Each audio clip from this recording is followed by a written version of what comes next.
प्यारे बच्चों नमस्कार। मैं आदि शर्मा जीएस प्लेनेट ऑफिशियल परिवार में आप सभी का स्वागत करता हूं। और प्यारे बच्चों ये वाली जो वीडियो है ये लैब स्टैंड के ऊपर हम काफ़ी वीडियो बना देते हैं, मतलब बताते रहते हैं, लेकिन उनमें जो मेन प्रायोरिटी होती है ज़्यादातर मतलब जो डाउट्स होते हैं वो साइंस वाले बच्चों से रिलेटेड ही होते हैं ना। और उन्हीं के बीच में ज्योग्राफी वाले बच्चों का हर बार ये होता है कि सर हमारी वैकेंसी के बारे में भी बताओ, क्या अब की बार भी ज्योग्राफी के पद आएंगे क्या? जैसा पिछली बार 130 से ज़्यादा करीब 133 तो शुरुआत में थे, कितने पद हमारे संभावित हो सकते हैं? और क्या सर जैसे साइंस के सिलेबस में पिछली बार भी चेंजमेंट देखने को मिला था, उससे पिछली बार के कंपैरिजन में क्या सर ऐसा हो सकता है क्या कि हमारे भी सिलेबस में अब की बार चेंजमेंट होगा? तो क्या कुछ मेन इसमें पर्सपेक्टिव हो सकते हैं, क्या क्या चीजें हो सकती हैं, सारी इस क्लास के अंदर बताऊंगा। ज्यादा समय खराब नहीं करूंगा, केवल 5 मिनट आपकी लूंगा। आप सभी वीडियो के लास्ट तक बने रहिए बच्चे, है ना। और वीडियो अच्छी लगे तो लाइक कर देना भाई, है ना।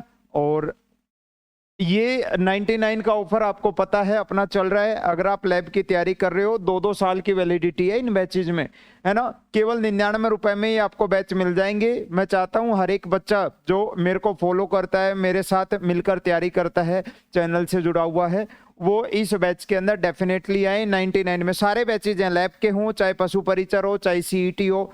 सीईटी बड़ा इंपॉर्टेंट रोल प्ले करेगी अब की बार। बहुत सारे आगे के एग्जाम्स हैं जो सीईटी बेस होने, तो सीईटी को हल्के में मत लेना बच्चे। बाकी एसएससी, एमटीएस, बीएसटीसी, पीटेट सारे बैचेज आपको ये 99 में मिल जाएंगे। यहाँ मिलेंगे जीएस प्लेनेट ऑफिशियल ऐप के ऊपर मिलेंगे।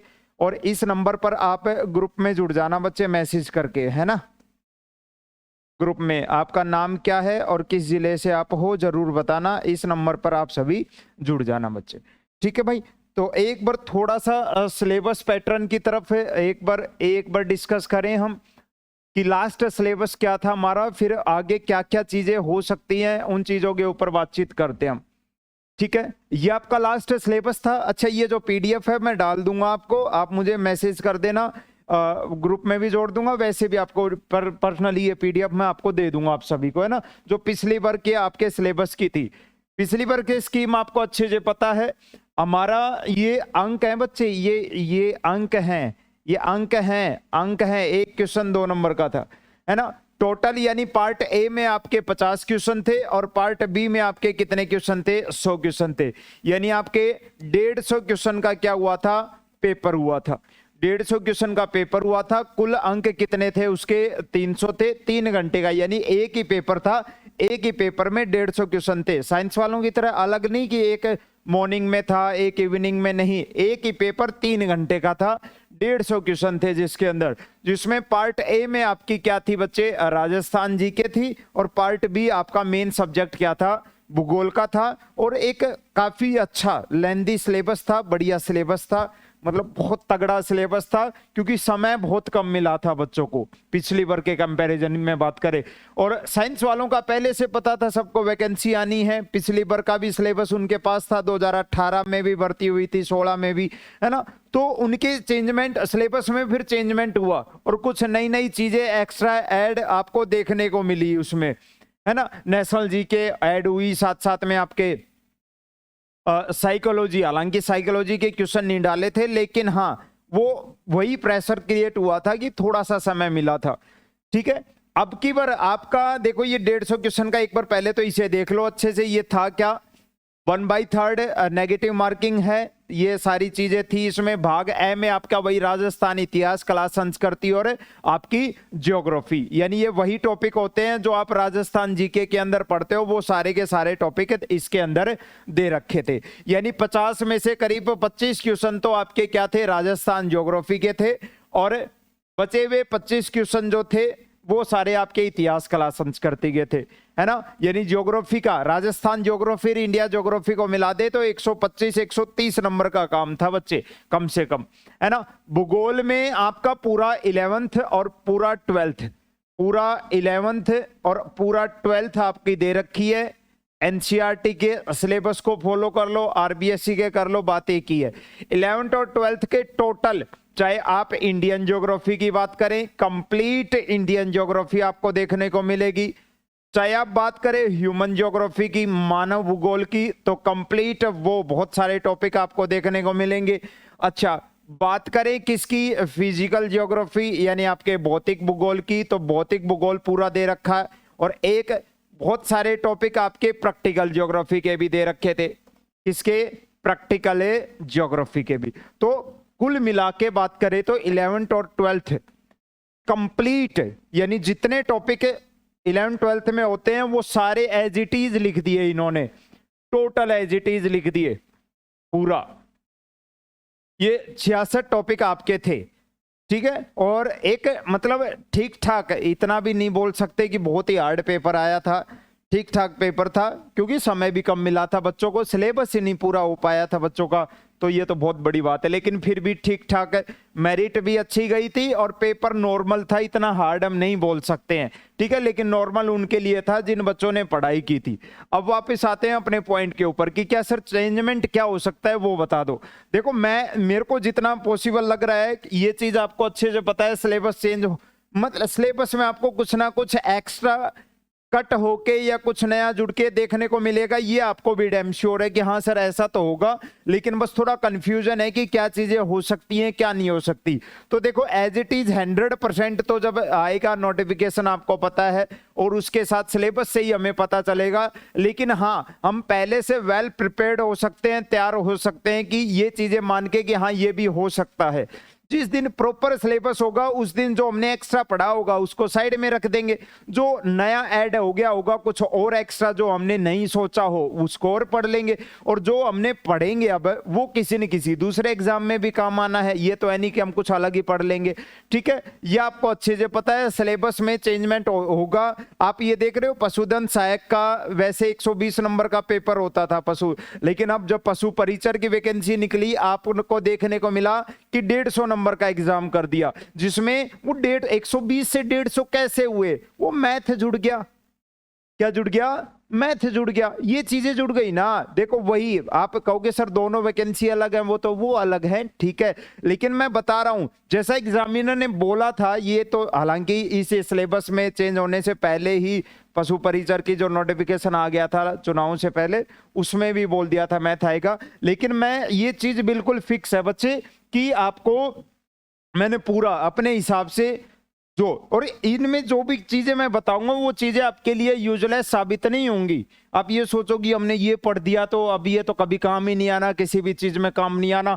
आपका पशु परिचर का एग्जाम है, आपका सीईटी का एग्जाम है, और भी आपके रेलवे में आरपीएफ की वैकेंसी आ गई, कांस्टेबल की, एसआई की, दबा के वैकेंसी, एसएससी एमटीएस की वैकेंसी अभी है ना, सब में ये चीजें काम आनी है। तो मेरा जो संभावित पैटर्न है, या तो अगर वही 150 क्वेश्चन अगर वो रखते हैं 150 क्वेश्चन, तो जितना मुझे लग रहा है कि हो सकता है कि जो आपका पार्ट बी है उसको 75 करके और फिर 75 इधर कर दिया जाए, और उसमें आपके मैथ्स या रीजनिंग इन दोनों में से एक, और जितना मुझे लग रहा है मैथ्स होगा, है ना, ये ऐड हो सकता है। थोड़ा सा हो सकता है आपको नेशनल जीके का भी कुछ पोर्शन इसमें दिखा दे, विश्व भारत का सामान्य ज्ञान इसमें भी लिख दे, क्योंकि ज्योग्राफी तो आप पढ़ ही रहे हो।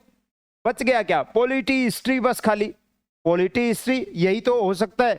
अच्छा ये पैटर्न नहीं होगा तो श्योर है फिर ये पैटर्न बिल्कुल फॉलो होगा, ठीक है। लेकिन हाँ दोनों पैटर्न में एक खास बात ये है कि नया सब्जेक्ट आपको जुड़ के देखने को मिलेगा, डेफिनेटली मिलेगा, ठीक है। 100 क्वेश्चन का आपका दोनों पैटर्न, मैं देखो दोनों पे चर्चा कर रहा हूं क्योंकि मुझे पता है हो सकता है अब की बार इन दोनों में से एक चीज आपको देखने को मिलेगी जब नया सिलेबस आएगा तब, है ना। अगर ये 100 का होता है तो वही 50 क्वेश्चन का तो एज इट इज बना रहेगा जैसे अब की बार भी था, और हो सकता है एक नया 50 क्वेश्चन का करके मैथ, रीजनिंग और ये करंट अफेयर जीके इसमें जोड़ी जाए, ठीक है। दूसरा पोर्शन एज इट इज आपका ज्योग्राफी का। देखो सिलेबस में बात करूं ना मैं, सिलेबस पार्ट बी के सिलेबस की यहां कोई कंफ्यूजन नहीं है, पार्ट बी के सिलेबस की यहां कोई कंफ्यूजन नहीं है, सेम होगा, कुछ घटेगा नहीं, कुछ बढ़ेगा नहीं, ये बिल्कुल वेरीफाइड है, ये लिख के ले लो आप सभी। जो मेन दिक्कत होनी है राजस्थान जी के है, एज इट इज रहेगी, कुछ नहीं बदलेगा जो सिलेबस में है, बस नए जिलों के अनुसार पढ़ लेना है इसे, नए अपडेटेड आंकड़ों के अनुसार, तो नए जिलों के अनुसार, तो कुछ भी नया नहीं है बच्चे, मान के चलो। जो पुराना सिलेबस था ना आपका ज्योग्राफी वालों का, बहुत बढ़िया काम है, पुराना सिलेबस था वो आपको एज इट इज पढ़ना है, पूरा 100% पढ़ना है, एज इट इज पढ़ना है जैसा था। मतलब जो आपके पास ऑलरेडी है, राजस्थान जी के कुछ नहीं हटेगा, पार्ट बी वाला कुछ नहीं हटेगा, जुड़ सकता है अटेगा कुछ नहीं, जुड़ सकता है अटेगा कुछ नहीं। अब अगर आप चाहो तो अभी से अपने जो मैंने नई चीज बताई है मैथ्स रीजनिंग, इनको भी साथ लेकर चलो, क्योंकि यही मैथ्स रीजनिंग आपको पशु परिचर में काम आएगी, यही आपको फिर कहां आपके सीईटी के एग्जाम में काम आएगी, यही आपको आगे आपके रेलवे वाले एग्जाम में काम आएगी, यही आपको एसएससी के एग्जाम में काम आएगी। तो चाहे तो अब कोई बच्चे कहेंगे कि नहीं सर हम नहीं लेके चलेंगे, हम तो नहीं करेंगे ये चीज, तो बच्चे ये मान के चलो ये 150 तो एज इट इज आपके रहने वाले हैं। ठीक है, आप चाहते हो कि उस समय आपके ऊपर अचानक से प्रेशर ना आए, तो इन 150 को तैयार करके रखो, पूरा तैयार कर रख के, ताकि उस दिन केवल आपको क्या करना पड़े, जो नई चीज जुड़ेगी ना खाली आपको वो पढ़नी पड़े, जो नई चीज जुड़ेगी आपको खाली वो पढ़नी पड़े, आपके ऊपर ये प्रेशर नहीं होगा। सोचो अगर रियल में ये वाला पैटर्न फॉलो हो जाता है जो मैंने लिखा है, तो फिर कितना भारी बर्डन आपके साथ वही हालत हो जाएगी जो पिछली बार साइंस वालों के साथ हुई थी अचानक से, कि क्या करें, पार्ट बी भी पूरा साइंस पढ़ना है, पार्ट ए में राजस्थान जी के भी पढ़नी है, नेशनल जी के भी पढ़नी है, करंट अफेयर भी पढ़नी है, साइकोलॉजी भी पढ़नी है, मतलब हालत बुरी कर दी थी। तो आपके साथ ऐसा ना हो अब की बार, इसलिए पहले से प्रिपेयर रहना बच्चे इस चीज के लिए।